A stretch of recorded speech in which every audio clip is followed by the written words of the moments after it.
a la inversión, de tomar el pulso a la situación del mercado. Y hasta ahora recibimos a Antonio Castelo, analista de Broker. Antonio, muy buenos días. Hola Eva, buenos días, ¿cómo estás? Bueno, pues bien, encarando esta jornada frenética de cuádruple hora bruja, de semana de bancos centrales y de datos. Si te parece, por empezar a dibujar el día, esa jornada, el momento que estamos viviendo, ese momentum en esta jornada de resaca del Banco Central Europeo, ¿cómo la dibujas antes de preguntarte por datos?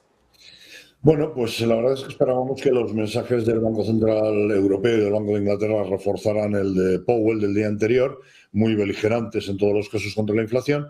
Eh, la verdad es que el mensaje de Powell había sido potente, pero yo creo que no había terminado de calar en los mercados. Pero sin embargo sí que esta vez el mensaje del Banco Central Europeo especialmente sí que lo ha hecho, ¿no? La verdad es que no anticipábamos hasta qué punto Lagarde podía ser fuerte, ¿no? Ha sido especialmente agresivo en el mensaje de cara a los próximos meses. Ha forzado el pesimismo de los mercados, elevando las expectativas de subidas de tipos y reduciendo más las perspectivas de crecimiento, ¿no? Y luego, pues bueno, los datos inesperadamente débiles de producción industrial, ventas minoristas, pues han reforzado los temores económicos y una muestra relevante son los PMIs preliminares europeos, todos ellos en zona de contracción, como bien has dicho antes, aunque un poquito mejor de lo esperado, pero en zona de contracción. El resumen final es que los índices globales creo que se van a ver obligados a tomarse en serio el riesgo económico, cosa que hasta ahora yo creo que no habían hecho. Habían sido demasiado, vemos las bolsas demasiado conformistas y creo que a partir de ahora pues se lo van a tener que empezar a tomar de otra manera. Este dibujo del momentum, estamos atendiendo también a esos datos macroeconómicos que estábamos esperando. Estamos viendo, nos estaba señalando, cómo los datos de PMI es verdad que han arrojado una cierta mejoría en diciembre, pero lo de escaparse de la recesión parece difícil, y eso que por fin hemos asistido a una pequeña desaceleración en el dato de inflación. Mirando a lo que está por venir y la forma de atajar este escenario de control de la inflación y al mismo tiempo tratar de mantener la actividad económica, bueno, sin ahogar demasiado, pero con ese escenario de recesión, ¿cómo valoras los datos que se han publicado esta mañana? Bueno, pues a ver, el dato del PMI, un poco lo que hemos dicho, ¿no? La verdad es que un poquito mejor de lo esperado, pero bueno, hay que decir que acumula 5 meses seguidos en zona de contracción. Eh, bueno, la buena noticia es que un poquito mejor de lo esperado, ahí en algunos casos rondando la zona de 50, pero la mala noticia y lo evidente es que seguimos donde estamos, seguimos en zona de contracción. La industria, con problemas, bueno, reflejando el aumento en los costes de producción, pues bueno, energía, transporte, salarios, y la parte de servicios, pues bueno, el consumo evidentemente, pues se refleja también esa elevada inflación que supone que las familias pues también consuman menos, ¿no? Esto en cuanto al PMI. En cuanto a la inflación, bueno, pues evidentemente sí se ha dado un respiro, pero bueno, como decía Lagarde ayer y bueno, hemos comentado muchas veces, pues siguen cotas tremendamente elevadas, ¿no? Con un objetivo de 2, estar en el entorno de 10, pues la verdad es que no es muy buena noticia, ¿no? Incluso en el caso de España, dices, bueno, somos los que mejor están en un 6,7, pero estos son más de 3 veces por encima del objetivo de inflación. Aquí pues lo que estamos viendo es lo mismo, o sea, los costes de la energía siguen muy por arriba, el gas natural ha subido, el gas natural que es necesario para que se mueva Europa ha subido prácticamente un 70% en lo que va de año. Y bueno, luego también, bueno, no nos tenemos que olvidar que tenemos aquí los efectos de todas las inyecciones continuas de liquidez que han hecho los bancos centrales, el Banco Central Europeo, por supuesto, de los déficits fiscales que han emprendido prácticamente la totalidad de los países de la Unión Europea para abordar la crisis del COVID y para intentar dinamizar la economía. Entonces, todo esto se junta y tenemos una tasa en el nivel que la tenemos, y los bancos centrales pues es que no van a tener más remedio que seguir siendo duros y contundentes, a una costa, a riesgo de una recesión fuerte y prolongada. Pero lo van a tener que hacer porque si no la inflación no va a bajar y a largo plazo sería peor mantener esta inflación elevada. Además, a los bancos centrales les va su credibilidad después de, como tú has dicho muy bien en la presentación, haber hablado de una transitoriedad, se puede manejar y tal, y ahora pues vemos que no, que ni transitoria ni manejable. Estaba señalando en esos datos de inflación, por supuesto, también esa inflación energética que nos acompaña disparada desde el inicio de la guerra de Ucrania, y es aquí donde querría también poner la mirada porque hay múltiples actores y voces refiriéndonos a este mercado de la energía que es tan vital para nuestro funcionamiento económico.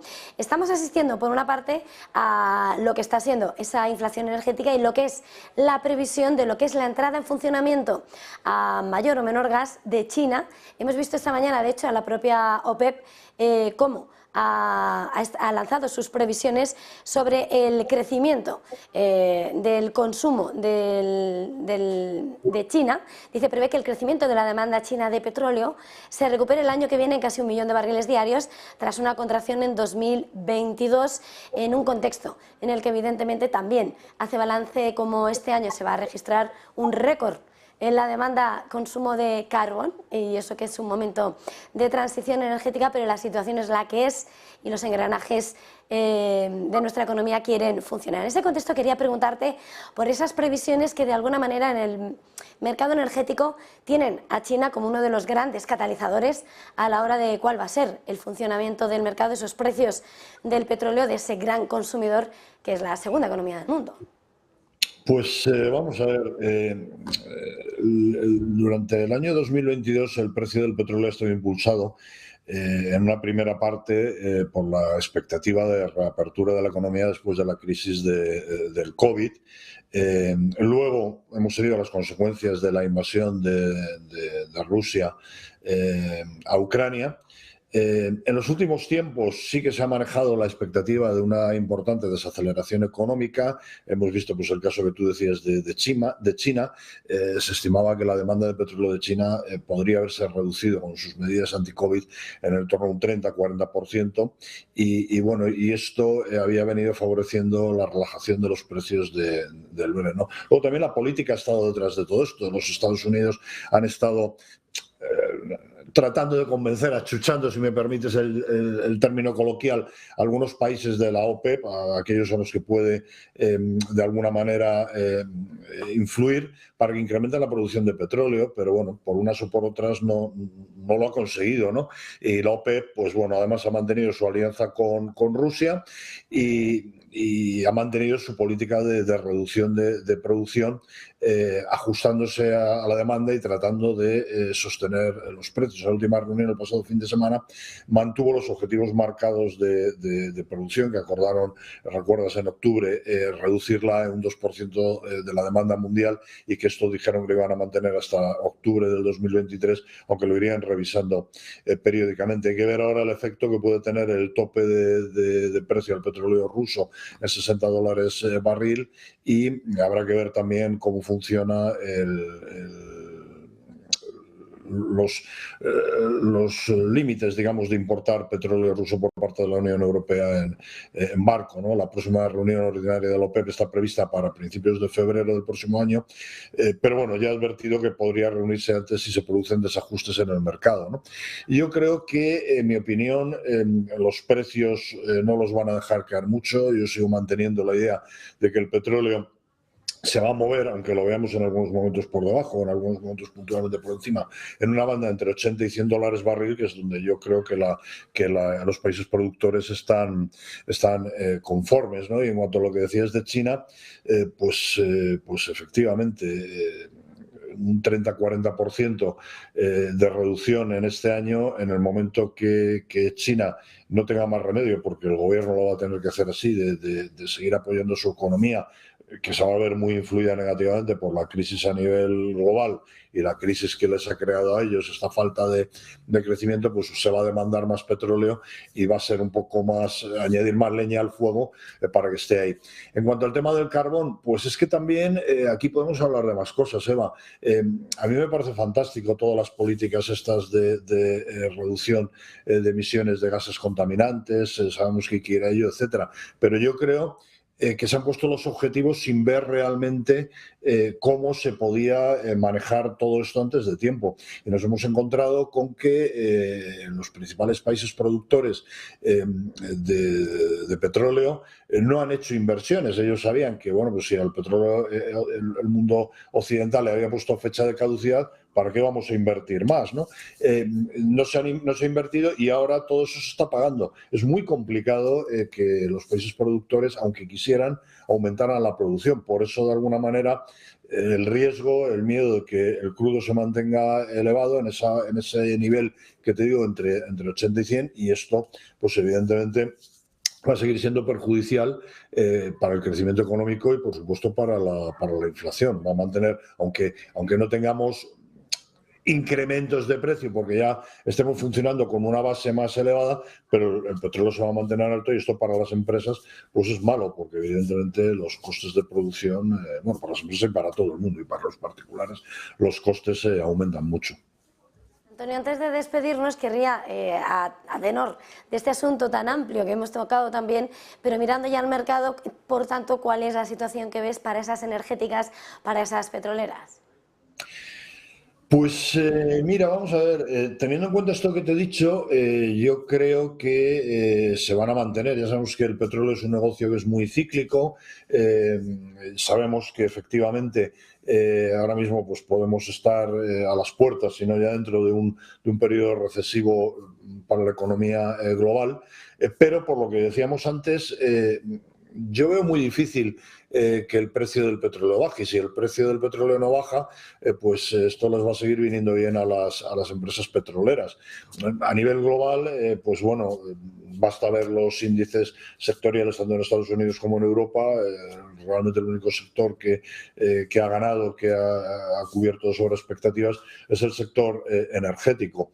Yo de petroleras a nivel global, pues no sé mucho. Conozco el caso de nuestra querida Repsol, ¿no?, que lo está haciendo bien. ¿Por qué digo que lo está haciendo bien? Pues porque está aprovechando este momento especial para generar mucho cash flow. Con ese cash flow está haciendo dos cosas que creo que son muy positivas, y es posicionarse muy bien en el negocio de energías alternativas y de alguna manera hacer programas de recompra de acciones y retribuir a sus accionistas, que al final es a los que se debe.